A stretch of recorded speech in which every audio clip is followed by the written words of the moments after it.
नमस्कार, मैं श्रेया ठाकुर। आप देख रहे हैं टाइम्स ऑफ मीडिया। देश में कोरोना की तीसरी लहर अब विकराल रूप लेना प्रारंभ कर रही है, जिसके चलते अब दिल्ली में नाइट कर्फ्यू भी लगा दिया गया है। इसी को ध्यान में रखते हुए पद्मश्री शहीद भगत सिंह सेवा दल के अध्यक्ष जितेंद्र सिंह शंटी ने दिल्ली में कोरोना के न्यू वेरिएंट ओमिक्रॉन को लेकर सरकारों की क्या व्यवस्था है, इस विषय को लेकर दिल्ली के उपराज्यपाल से विशेष बैठक कर दिल्ली का हाल बताया। साथ ही शहीद भगत सिंह सेवा दल का प्रतीक चिन्ह देकर उनका सम्मान भी किया। आइए जानते हैं जितेंद्र सिंह जी ने और क्या क्या कहा। देख लिया कि दिल्ली की सरकार ने लोगों की उम्मीदों के ऊपर पानी फेरा। किस प्रकार से लाशें सड़ रही थी, किस प्रकार से मोर्चरीज भरी हुई थी, किस प्रकार से अस्पतालों के बाद बैनर लगा दिए गए थे कि नो ऑक्सीजन नो एडमिशन।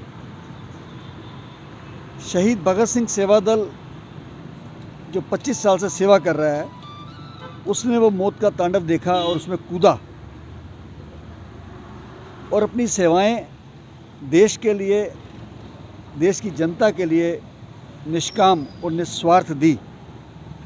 आप देख रहे थे उस समय कि जहां एक तरफ शहीद भगत सिंह सेवा दल निःशुल्क दाह संस्कार करा रहा था, 150 तक डेड बॉडीज़ हमारे पास घरों से और अस्पताल से आ रही थी।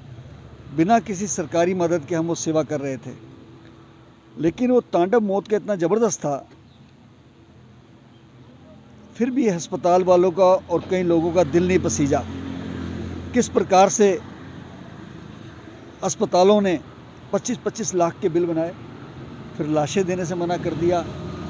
अगर पेशेंट ठीक भी हो गया है तो पैसे ना होने के कारण उनको छुट्टी नहीं दी गई। ये बहुत बड़ा एक कहर था दिल्ली के अंदर। किस प्रकार से 2000 का इंजेक्शन 1 लाख में बिका, 2 लाख में बिका। और मिस मैनेजमेंट ऐसा था दिल्ली सरकार का कि 1000 रुपये वाली एम्बुलेंस 50,000 में भी नहीं मिली उस समय लाश ले जाने के लिए। किस प्रकार से ऑक्सीजन के सिलेंडर की ब्लैक हुई, ये सब ने देखा। ऐसा नहीं था कि ऑक्सीजन नहीं थी, ऐसा नहीं था कि जगह नहीं थी, लेकिन वो मिस मैनेजमेंट था और धक्के दे के लोगों को अस्पतालों से बाहर निकाला गया। उस समय लोगों को कुछ याद आता था तो शहीद भगत सिंह सेवा दल आता था। हमने वो काम करा। मैं हैरान हूँ कि आप कुछ भी बयान कभी भी दे देते हैं। मुख्यमंत्री जी ने अभी एक बयान दे दिया कि आप अगर बीमार हो जाएं तो अस्पताल मत जाएं, घर में ही रहें। वाह, क्यों जी? क्या आपके पास इंतजाम नहीं है? क्या एक मरीज के, एक पेशेंट के राइट्स नहीं है अस्पताल जाने के? ऐसा कौन सा कानून है? एक तरफ समय हो, कर्फ्यू लगाने की आप तैयारी कर रहे हैं और आप तो पंजाब में जाकर चुनाव के मजे ले रहे हैं। कभी आप उत्तराखंड जाते हैं, कभी पंजाब जाते हैं। अब दिल्ली में बैठिए ना, दिल्ली को संभालिए आके। आपने, आपकी वजह से पहले भी लोग मरे। पहले आपने कहा कोई बीमार हो फट से हॉस्पिटल में जाए। जब आपने देखा कि आपके पास जगह नहीं है, आपने कह दिया कोई अस्पताल जाने की जरूरत नहीं है, घर में बैठें, अपना इलाज घर में करें, घर में क्वारंटाइन हो। अरे क्या घर में आपने किसी को सुविधा दी? कोई डॉक्टर दिया आपने? कोई दवाइयाँ दी आपने? कोई मेडिकल इंस्ट्रूमेंट्स दिए आपने? जितने प्राइवेट हॉस्पिटल हैं दिल्ली के, अगर वो 10,000 हैं तो 9,900 के अंदर मौत होने के बाद लाश को कहते हैं घर ले जाओ। मोर्चरी नहीं है। आप राष्ट्रीय राजधानी दिल्ली में बैठे हैं। आपने उन हॉस्पिटल को सैंक्शंस कैसे दे दी? और वो हॉस्पिटल वाले लाखों रुपए का बिल लेने के बाद कहते हैं कि लाश ले जाने के लिए गाड़ी अपनी लेके आइए। जब पेशेंट को घर से लाना है तो वो गाड़ी अपनी भेजते हैं, क्योंकि उनको पैसे मिलते हैं मोटे। जब लाश बन जाती है, वो उस परिवार में दुख की घड़ी है, उसने लाखों रुपए दिए हैं, उसके बाद कहते हैं लाश को घर ले जाओ। ऐसा क्यों?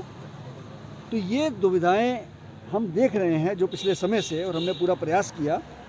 आज हम आने वाले कोविड के ओमिक्रॉन के तीसरे फेज़ को देखते हुए मिलने आए माननीय एलजी साहब को, और हमने ऑफ़र करी, एक मैंने लेटर दिया है कि पहले शहीद भगत सिंह सेवा दल के पास 8-10 शव वाहन और एम्बुलेंस थी। आज हमारे पास 30 गाड़ियों का काफ़िला खड़ा है, और इन 30 गाड़ियों के काफ़िलों में बनने में मैं धन्यवाद करता हूँ अक्षय कुमार जी, फिल्म इंडस्ट्री वाले। उन्होंने 2 हमें एम्बुलेंसेज भेजी। आनंद महिंद्रा जी ने हमें एक एम्बुलेंस भेजी।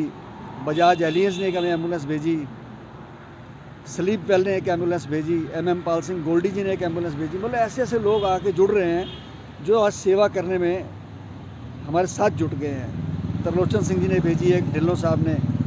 तो मेरा आपको भी ये कहना ये है कि जब इनके पास साधन नहीं थे तो क्यों नहीं इंतज़ाम किया गया। 4200 डेड बॉडी जो 2 कोविड काल के अंदर शहीद भगत सिंह सेवा दल ने अस्पतालों से और घरों से ला के क्रिमेट करी सीमापुरी में, अगर उसको वो उस समय सहारा नहीं देते तो क्या आसरा बनता था।